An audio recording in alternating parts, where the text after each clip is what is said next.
Hey there, church. LBC Bitesize. Good to be with you as we start to come to the end of James. Now we're in chapter 5. The first 6 verses of chapter 5 we're going to look at today. It's the 10th session in this series so far.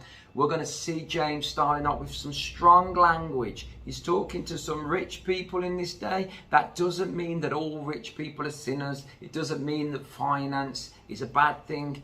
But James is talking to some people where their hearts are going in the wrong direction, and wealth seems to be at the heart of this problem. And so chapter 5 verse 1 to 3 we're going to look at first. It says, "Come now, you rich, weep and howl for your miseries that are coming upon you. Your riches are corrupted and your garments are moth-eaten. Your gold and your silver are corroded, and their corrosion will be a witness against you and will eat your flesh like fire. You have heaped up treasure in the last days." It's strong language. He's not talking nicely. He's being strong here. He's being firm here. There are 3 sources of wealth in the ancient world. The first source is stored up food. The second source is clothing. The third source is precious metals. Whenever I read this passage, I can't help but think of Matthew straight away. Matthew chapter 6, verse 19 to 21. It's when Jesus says, "Do not lay up for yourself treasures on earth where moth and rust destroy and where thieves break in and steal, but lay up for yourself treasure in heaven where neither moth nor rust destroys and where thieves do not break in and steal. For where your treasure is, there your heart will be also." Right now, we can see where someone's heart is. You can see when somebody runs after money, when all they can think about is finance, you know that their heart is there. You know that there's work to be done. It's clear to see when someone just runs after the things of this world, when they just run after finances. Their heart is stuck in that place. And Jesus is saying, don't store up your riches here on earth. Don't store it up. Store your riches in heaven, because that's where your heart will be. How do we store riches up in heaven? With the good things that we do, with the deeds that we do, with the actions that we take, with the people that we help. In this context, he's talking now to this rich group of people, and he's saying, you rich people, you're going to weep and you're going to wail. You know, he's talking to us. Why us? Because we come into a top percentage. If you live in the UK, you are classed as rich. If you get benefits, you are richer than 60%, probably more than that percentage of the whole world. Like, if you understood what poverty really was, maybe you wouldn't cross over on the other side of the road when you saw someone in need. Maybe you wouldn't turn over the advert that you see on the TV. There is real poverty in this world. But we're okay. We can go to our taps and turn on the running water. We'll go to bed tonight in the safety of our house. We don't understand poverty in the way many people do. Here's a stat for you. Every day, more than 16,000 children die from hunger-related causes. That is 1 child every 5 seconds.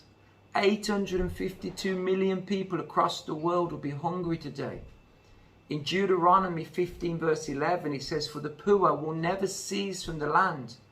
Therefore I command you, saying, you shall open your hand wide to your brother, to your poor and your needy in your land." The poor will never leave the land. There will always be poor people, church. There's always people there for us to help.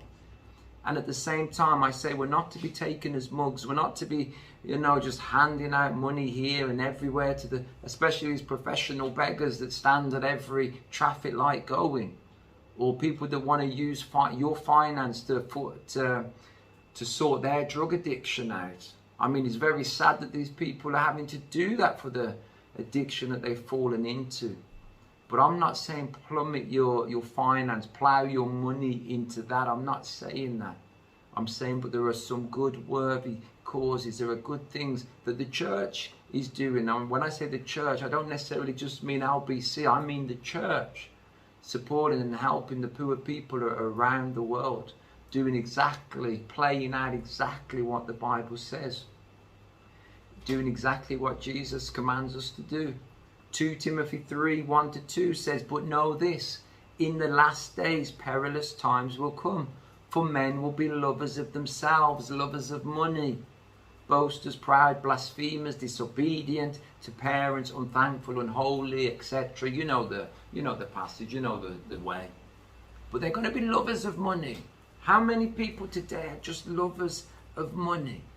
Lovers of money. Their heart is in the finance. Their heart runs after the finance. Their time runs after finance. Everything about them, it's all about how much more we can get, how much more we can make.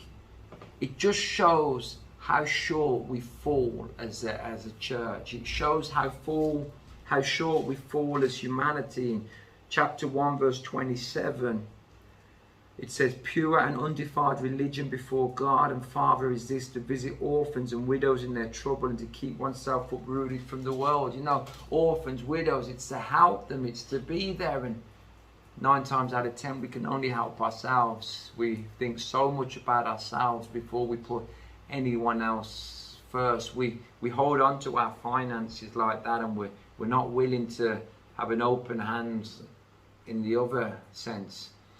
At LBC, we always say that we have one hand wide open, ready to receive, and another hand open, ready to give. We don't want to store up riches in our bank account.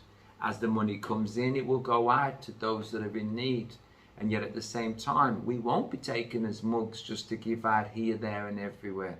We'll give to the right purpose. We'll give to those that are in need. We'll give to those that are placed upon our heart to give to.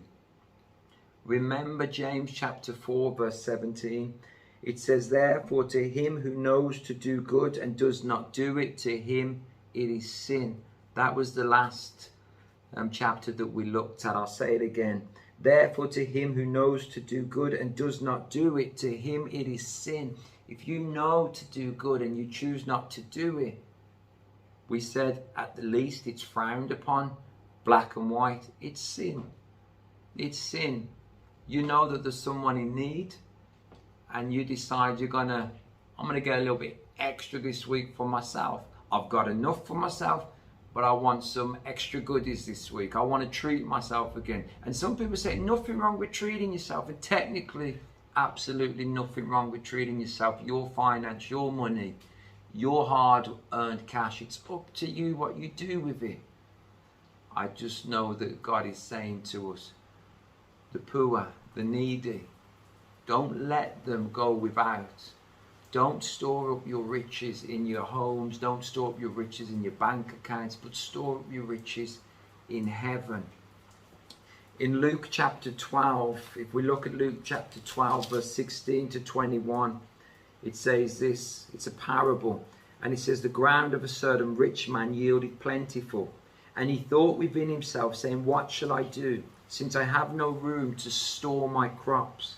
So he said, I will do this, I will pull down the barns and build greater, and there I will store all my crops and my goods. And I will say to my soul, soul, you have many goods laid up for many years. Take your ease, eat, drink, and be merry. But God said to him, you fool, this night your soul will be required of you. Then whose will those things be which you've provided? So is he who lays up treasure for himself. He's not rich towards God. Many people lay up treasures for themselves. Many people can only think about themselves. They don't think about others. They have all these riches coming in, and yet all they think about is their own self. All they think about is the next thing to fill the gap within them. All they think about is the next thing that will make them feel better, and all the way God is saying, don't store up your riches. Don't put your hope in that. Don't put your trust in that. Put your hope, put your trust in me, and store up your riches in heaven. Deuteronomy 24, as we go straight away back into the Old Testament, as the rain is starting to come down. I'm not starting again. We're going to continue as we are. You're going to have to put up with the rain if you can hear it quite a lot. Deuteronomy 24, verse 14 to 15. it says, you shall not oppress a hired servant who is poor and needy, whether one of your brethren or one of the aliens who is in your land within your gates. Each day you shall give him his wages, and not let the sun go down on it, for he is poor, and has set his heart on it, lest he cry out against you to the Lord, and it be sin to you. If you're a manager, if you've got people under you that work for you, and you promised a man a wage, you pay him his wage. If you've made a pledge to someone, you stick to that pledge. The Bible says, let your yes be yes and your no, no. Don't take advantage of people. Don't take advantage of people. In verse 4 of chapter 5, it says, indeed, the wage of the labourers who mowed your fields, which you've kept back by fraud, cry out, and the cries of the reapers have reached the ears of the Lord of the Sabbath. Verse 5, it says, you've lived in luxury. You've lived on earth in pleasure and luxury, You have fattened yourselves and you fattened your hearts in the day of slaughter. You have condemned and have murdered innocent men. He does not resist you. Be careful of living life just for yourself. You can retire in the sun on a yacht, or you can fight on the mission fields until it's time to go home.